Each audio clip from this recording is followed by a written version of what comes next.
Assalamualaikum warahmatullahi wabarakatuh. Perkenalkan, kami dari kelompok 5 akan mempresentasikan materi mengenai teori humanistik dalam pendidikan.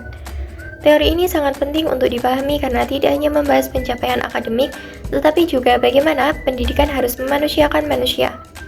Dalam presentasi ini kami akan menjelaskan latar belakang, tujuan, definisi, tokoh-tokoh pendukung, penerapannya dalam dunia pendidikan, serta kelebihan dan kekurangan teori humanistik. Semoga materi yang kami sampaikan dapat bermanfaat dan menambah wawasan kita semua. Sebelumnya, perkenalkan, saya Naysila Afrinda Rahmadina. Di sini saya akan menyampaikan latar belakang, tujuan, dan definisi teori humanistik.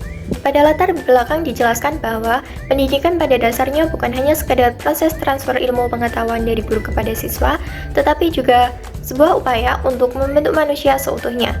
Namun dalam praktiknya, pendidikan seringkali masih terlalu menekankan pada aspek kognitif atau pencapaian akademik semata, sementara aspek emosional, sosial, dan psikologis peserta didik kerap terabaikan. Padahal, keberhasilan belajar tidak hanya ditentukan oleh kemampuan intelektual, melainkan juga sangat dipengaruhi oleh kondisi psikologis siswa, seperti rasa aman, rasa dihargai, dan kebutuhan untuk diterima di lingkungan belajar. Inilah yang kemudian melatar belakangi lahirnya teori humanistik, sebuah pendekatan yang berusaha memanusiakan manusia dalam proses pendidikan.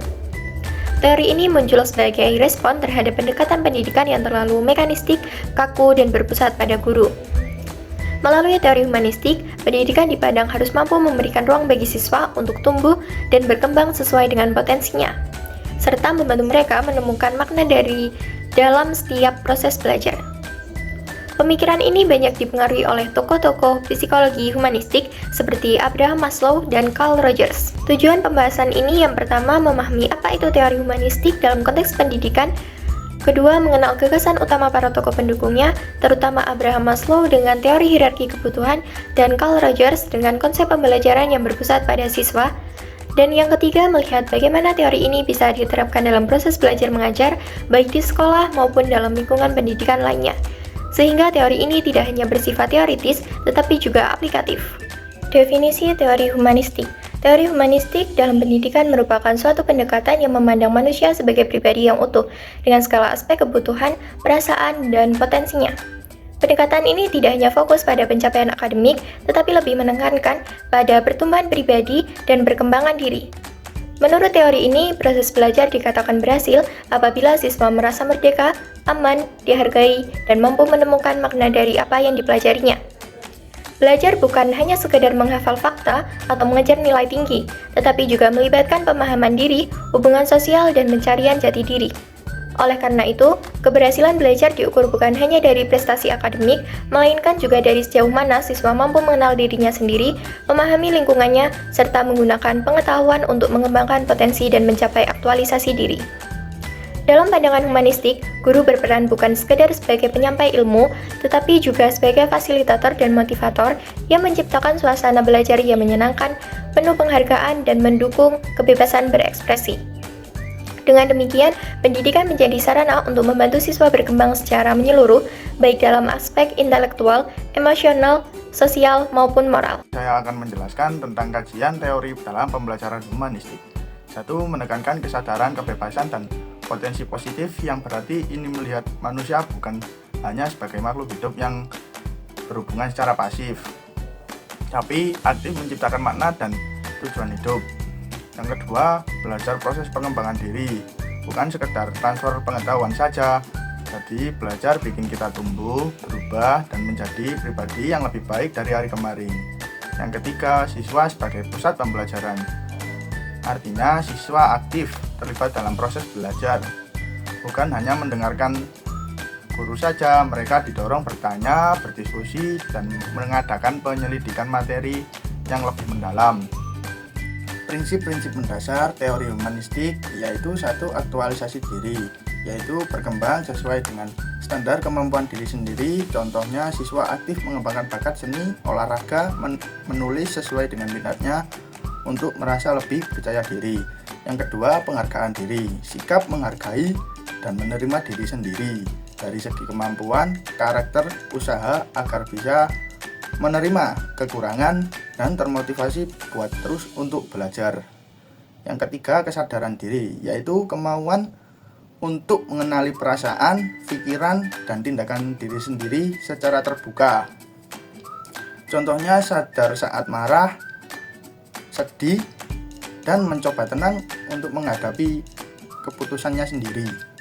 Yang keempat, hubungan interpersonal, yaitu hak untuk menentukan kemauan, keinginan, keputusan tanpa paksaan orang lain.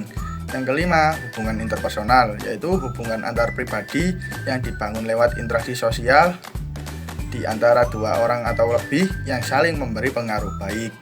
Yang keenam, pengalaman subjektif, yaitu pengalaman yang dirasakan dan difahami secara langsung pribadi oleh seseorang. Yang terakhir yaitu pembelajaran holistik, pendekatan belajar yang fokus mengembangkan semua aspek siswa, intelektual atau kecerdasan, emosional, sosial, dan fisik sekaligus. Jadi anak belajar dari karakter, kerjasama, dan keterampilan hidup. Saya di sini akan menerangkan tentang aplikasi teori humanistik dalam pendidikan. Penerapan di lingkungan belajar. Yang pertama, guru berperan sebagai fasilitator bukan pusat belajar. Yang kedua, siswa dilibatkan aktif dalam proses pembelajaran. Dan yang terakhir, lingkungan belajar harus kondusif, menghargai perbedaan dan memberi rasa aman. Misalnya, ketika ada siswa yang salah menjawab pertanyaan, guru tidak langsung menyalahkan, tapi justru mengapresiasi usahanya, lalu memberi arahan yang benar. Dengan begitu, siswa tidak merasa tertekan, malah lebih termotivasi untuk mencoba lagi. Metode pembelajaran humanistik. Yang pertama, diskusi reflektif atau mengaitkan materi dengan pengalaman pribadi. Contohnya, ketika membahas kepemimpinan, siswa diminta menceritakan pengalaman mereka saat menjadi ketua kelompok atau mengurus acara sekolah. Jadi, siswa tidak hanya tahu konsep, tapi juga menyadari bagaimana kepemimpinan itu nyata dalam hidup mereka. Yang kedua, student-centered learning, fokus pada kebutuhan dan minat siswa. Misalnya, ada yang lebih suka membuat laporan dalam bentuk tulisan, ada yang memilih membuat infografis atau video presentasi, semua tetap dihargai karena setiap siswa punya gaya belajar yang berbeda.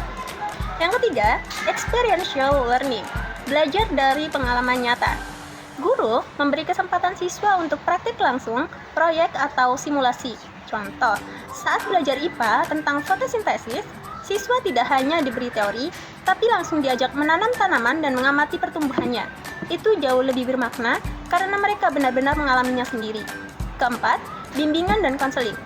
Guru tidak hanya mengajar materi, tapi juga mendengarkan permasalahan siswa, memberi motivasi dan membantu mereka lebih percaya diri. Jadi, pendidikan itu bukan hanya mencerdaskan otak, tapi juga membentuk karakter dan emosi yang sehat. Contoh implementasi di kelas. Di pelajaran Bahasa Indonesia, guru bisa memberi pilihan kepada siswa untuk menulis cerpen, puisi, atau drama sesuai minat mereka. Dengan begitu, siswa lebih semangat karena bisa menyalurkan bakatnya. Di seni budaya, guru bisa mengadakan pameran mini karya siswa. Setiap karya dihargai, apapun bentuknya, entah lukisan, musik, atau kerajinan tangan. Kegiatan ini membuat siswa lebih percaya diri dan merasa hasil kerja kerasnya berarti. Dalam sains, siswa bisa diajak eksperimen sederhana, misalnya mencampur air, minyak, dan madu untuk membuktikan perbedaan massa jenis. Siswa jadi lebih paham karena melihat langsung bukan hanya menghafal teori. Intinya, guru perlu lebih menghargai proses dibanding hanya melihat hasil akhir. Kalau ada siswa yang berusaha keras, tapi hasilnya belum maksimal, tetap diapresiasi, karena justru usaha itu yang menumbuhkan motivasi mereka untuk terus belajar. Relevansi dengan kurikulum Indonesia. Selaras dengan kurikulum Merdeka yang menekankan pembelajaran berpusat pada siswa, mendorong kemandirian kreativitas dan karakter siswa. Yang terakhir, membantu siswa mencapai aktualisasi diri, bukan sekedar capaian akademik. Tentu ada tantangannya, seperti jumlah siswa yang banyak dan fasilitas yang terbatas. Tapi, kalau guru konsisten menerapkan pendekatan humanistik, pembelajaran akan lebih bermakna dan siswa lebih siap menghadapi tantangan kehidupan nyata. Di sini saya akan menjelaskan kelebihan dari teori humanistik. Yang pertama, pada teori humanistik, pelajar berperan sebagai subjek yang bebas untuk menentukan arah hidupnya. Contohnya seperti pada saat mahasiswa memilih jurusan yang sesuai dengan minat dan bakat tanpa adanya paksaan. Yang kedua, pelajar bebas memilih cara belajar mereka sendiri. Contohnya ada siswa yang suka belajar dengan membaca buku, ada yang lebih suka berdiskusi, dan ada yang lebih suka praktik secara langsung. Yang ketiga, teori humanistik berasumsi bahwa teori belajar apapun baik, asalkan tujuannya untuk memanusiakan manusia. Seperti metode belajar yang menekankan pada pengembangan karakter dan empati dianggap penting, bukan hanya sekedar menghafal materi. Yang keempat, proses pembelajaran dianggap berhasil jika siswa memahami lingkungan dan diri mereka sendiri. Contohnya seperti siswa bisa mengenali kelebihan dan kekurangan serta mampu beradaptasi dengan lingkungan sekolah dan teman-temannya. Selanjutnya, kekurangan dari teori humanistik. Yang pertama, teori humanistik memiliki sifat lebih abstrak dibandingkan dengan teori belajar lainnya. Dikarenakan seperti konsep yang awal bahwa teori humanistik berasumsi bahwa teori belajar apapun baik, asalkan tujuannya untuk memanusiakan manusia, jadi sulit diukur secara konkret. Yang kedua, merugikan siswa yang tidak aktif, seperti siswa yang pemalu atau kurang percaya diri, mungkin kurang mendapatkan manfaat yang maksimal. Yang ketiga, kurangnya pengembangan aspek intelektual, dikarenakan lebih fokus pada perasaan dan pengalaman bisa membuat materi pelajaran yang menantang secara intelektual ini kurang diperhatikan. Selanjutnya, contoh implementasi di kelas. Dalam pembelajaran bahasa Indonesia, pendekatan humanistik dapat diwujudkan melalui pembelajaran kooperatif. Metode ini dinilai efektif karena membantu siswa untuk memahami konsep yang sulit. Pembelajaran kooperatif memungkinkan siswa untuk berinteraksi dengan teman sebaya yang lebih mampu, membuka hasil belajar untuk semua siswa, dan membantu mereka memahami konsep-konsep yang sulit. Lalu kesimpulan dari teori humanistik ini yaitu teori humanistik dalam pembelajaran menekankan pada pengembangan individu, bukan hanya fokus pada pencapaian akademik. Tujuan utama dari pendekatan ini adalah membantu siswa untuk berkembang sesuai dengan potensi diri mereka, merasa dihargai dan mencapai pengembangan potensi diri, sehingga siswa dapat terlibat secara aktif dan memiliki kebebasan dalam memilih cara belajar yang paling sesuai menurut mereka. Keberhasilan belajar dalam teori humanistik yaitu proses di mana siswa menemukan makna dan memahami diri mereka sendiri secara lebih dalam.